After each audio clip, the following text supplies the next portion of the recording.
Welcome back to Jeevi's creative home. இன்னைக்கு நான் இந்த வீடியோ உங்க கூட என்ன ஷேர் பண்ண போறேன்னு பாத்தீங்கன்னா, டீ கடையில விற்கிற நெய் பிஸ்கெட் அதை எப்படி வீட்டுல ஈஸியா செய்யலாம் அப்படின்றது தான் இன்னைக்கு உங்க கூட ஷேர் பண்ண போறோம். அதுவும் இந்த நெய் பிஸ்கெட் பாத்தீங்கன்னா மல்டிகிரெயின் கோதுமை மாவுல செஞ்ச நெய் பிஸ்கெட் தான் ஃப்ரெண்ட்ஸ் உங்க கூட ஷேர் பண்ண போறோம். ரொம்ப சிம்பிளா ஈஸியா செஞ்சிடலாம். இந்த நெய் பிஸ்கெட் செய்யறதுக்கு முக்கியமா 3 பொருள் இருந்தா போதும். ஈஸியா நம்ம வீட்லயே செஞ்சிடலாம். அவன் வேண்டாம், பட்டர் வேண்டாம், மைதா வேண்டாம். ஸோ இது எதுவுமே இல்லாம நம்ம வீட்லயே ஈஸியா செஞ்சிடலாம். இந்த நெய் பிஸ்கெட் எப்படி செய்யறதுன்றத வீடியோக்குள்ள போய் டீடைலா பார்த்து தெரிஞ்சுக்கலாம். அதுக்கு முன்னாடி நீங்க நம்ம சேனலை ஃபர்ஸ்ட் டைம் பாக்குறவங்களா இருந்தீங்கன்னா கீழே இருக்க ரெட் கலர் சப்ஸ்கிரைப் பட்டனை கிளிக் பண்ணிட்டு கூடவே பெல் பட்டனையும் கிளிக் பண்ணிக்கோங்க. அப்பதான் நான் ஃபியூச்சர்ல போடுற வீடியோஸ் எல்லாமே நீங்க மிஸ் பண்ணாம பார்க்க முடியும். ஸோ இப்போ வாங்க வீடியோல மல்டிகிரெயின் கோதுமை மாவு நெய் பிஸ்கெட் ரெடி பண்றதுக்கு 50 கிராம் அளவுல நெய் எடுத்திருக்கேன். இந்த நெய்யை இந்த பவுல்ல மாத்திக்கலாம். நான் இன்னைக்கு நெய் பிஸ்கெட்டுக்கு தேவையான இன்கிரீடியன்ஸோட அளவு கம்மியா தான் எடுத்திருக்கேன். நீங்க வேணா கூட அதிகமான அளவுல இன்கிரீடியன்ஸ் ஆட் பண்ணி நீங்க நெய் பிஸ்கெட் ரெடி பண்ணிக்கலாம். இந்த மாதிரி ஒரு விஸ்க் இல்லைன்னா ஃபோக் வச்சு இந்த நெய்யை 2 நிமிஷம் பீட் பண்ணி எடுத்துக்கலாம். நல்லா 2 நிமிஷம் பீட் பண்ணதுக்கு பின்னாடி நான் ஒயிட் சுகரை நல்லா பவுடர் பண்ணி வச்சிருக்கேன். 50 கிராம் ஒயிட் சுகரை நல்லா பவுடர் பண்ணி வச்சிருக்கேன். இந்த ஒயிட் சுகருக்கு பதிலாக நீங்க நாட்டு சர்க்கரையை கூட பவுடர் பண்ணி ஆட் பண்ணிக்கலாம். நாட்டு சர்க்கரை அப்படி இல்லைன்னா ஒயிட் சுகர் நீங்க கண்டிப்பா இதுக்கு ஆட் பண்ணிக்கலாம். ஒயிட் சுகர் இதில் ஆட் பண்ணதுக்கு பின்னாடி நல்லா கலந்து விட்டுக்க போறோம். ஒரு நிமிஷத்துக்கு நல்லா கலந்து விட்டுக்க போறேன். கட்டி படாம சர்க்கரை கரையணும். நல்லா ஒரு நிமிஷத்துக்கு இந்த மாதிரி அடிச்சுட்டே இருந்தீங்கன்னா உங்களுக்கு அந்த இலவான ஒரு ஸ்டேஜ் கிடைக்கும்.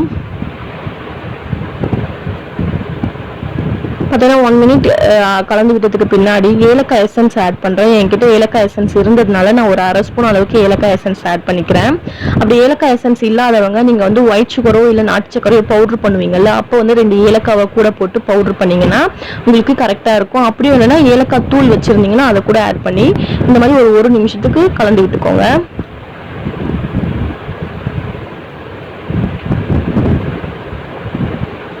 நல்லா ஒரு நிமிஷத்துக்கு கலந்ததுக்கு பின்னாடி 75 கிராம் அளவில் கோதுமை மாவு எடுத்திருக்கேன். இது வீட்லயே ரெடி பண்ண மல்டிகிரெயின் கோதுமை மாவு. இந்த கோதுமை மாவு எப்படி ரெடி பண்ணணும் அப்படின்ற வீடியோ தனியாகவே நம்ம சேனலில் போட்டிருக்கேன். அதோட லிங்க் கீழே டிஸ்கிரிப்ஷன் மேலே கார்டில் கொடுக்குறேன். நீங்கள் போய் செக் அவுட் பண்ணி பாருங்க. இந்த மாதிரி கோதுமை மாவை மிக்ஸ் பண்ணிட்டு லைட்டா கலந்து விட்டுக்கோங்க. நல்லா அழுத்திலாம் பிசையக்கூடாது. சப்பாத்தி மாவு மாதிரி அழுத்தி பிசையக்கூடாது. சாஃப்டா ஒரு 15 செகண்ட் நீங்க மாவு எல்லாமே ஒன்று சேர கலந்து விட்டுக்கிட்டா போதும். நல்லா நீங்க ஹார்டா பிசைஞ்சு விட்டீங்கன்னா உங்களுக்கு பிஸ்கெட் அவ்வளோ டெக்ஸ்சர் கரெக்டா வராது. ஹார்ட்னஸ் வரும், கிராக் ஆகிற ஸ்டேஜ்லாம் வரும். ஸோ லைட்டா சாஃப்டா பிசைஞ்சு விட்டுக்கோங்க. உங்களுக்கு கொஞ்சம் தண்ணி வேணும்னு நினைச்சீங்கன்னா மில்க் லைட்டா தெளிச்சு ஆட் பண்ணிக்கலாம். நான் எடுத்த இன்கிரீடியன்ஸோட அளவுக்கு கரெக்டா இருந்தது. நான் பாலோ தண்ணியோ எதுவும் ஆட் பண்ணல. இந்த அளவு கரெக்டா எடுத்தீங்கன்னா உங்களுக்கு பால் தேவைப்படாது. ஸோ இந்த மாதிரி ஒரு ரவுண்ட் ஷேப் உருட்டி வச்சிருக்கேன். இந்த ரவுண்டில் 7 பிஸ்கெட் ரெடி பண்ணலாம். ஸோ இந்த பெரிய உருண்டையிலேருந்து 7 சின்ன உருண்டையாக பிரித்து எடுத்துக்க போகிறேன்.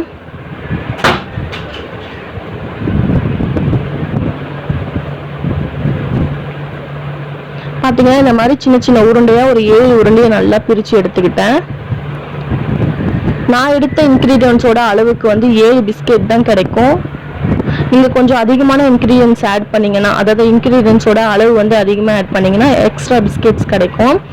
இந்த உருண்டையை லைட்டாக கையில் உள்ளங்கையில் வச்சு இந்த மாதிரி ப்ரெஷர் கொடுத்தீங்கன்னா ஃப்ளாட்டான ஷேப் கிடைக்கும்.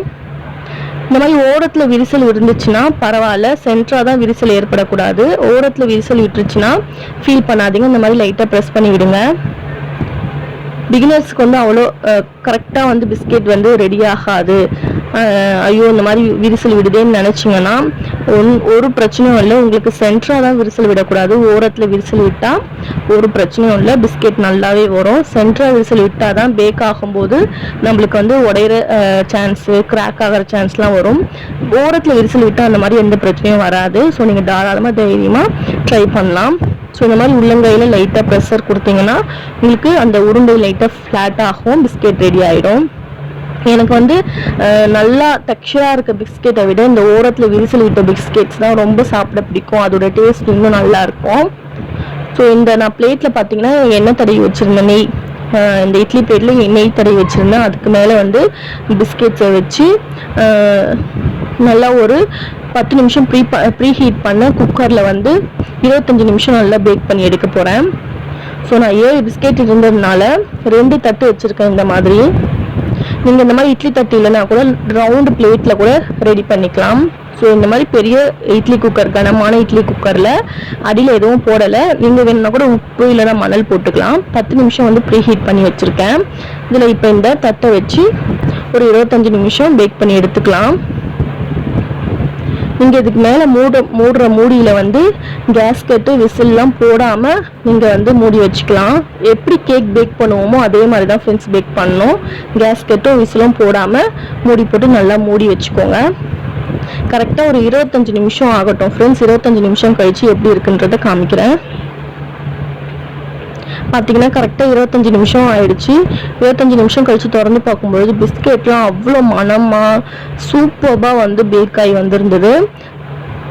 நீங்கள் அப்படியே அவசரப்பட்டு எடுத்துடாதீங்க. இந்த மாதிரி ஒரு இடுக்கி வச்சு எடுங்க, அப்படின்னா துணி பிடிச்சி எடுங்க. ஏன்னா ரொம்ப சூடாக இருக்கும். இட்லி குக்கராக இருக்கட்டும் இல்லை அந்த இட்லி தட்டாக இருக்கட்டும் ரொம்ப சூடாக இருக்கும்.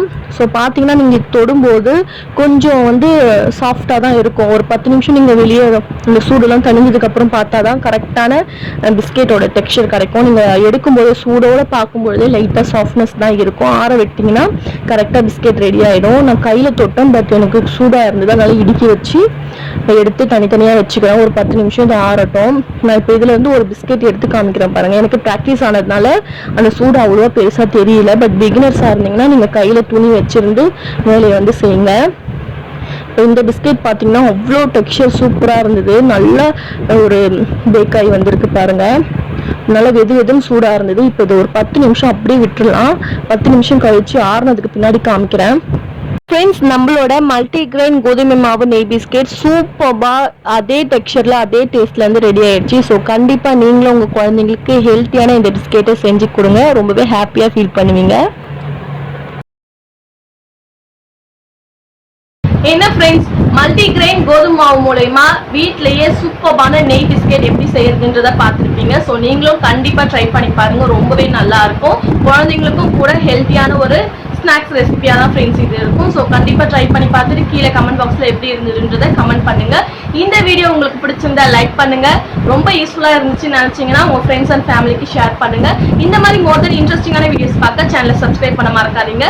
மீண்டும் உங்களை அடுத்த வீடியோவில் மீட் பண்ணுறது. அது வரைக்கும் டாடா, பாய் பாய்.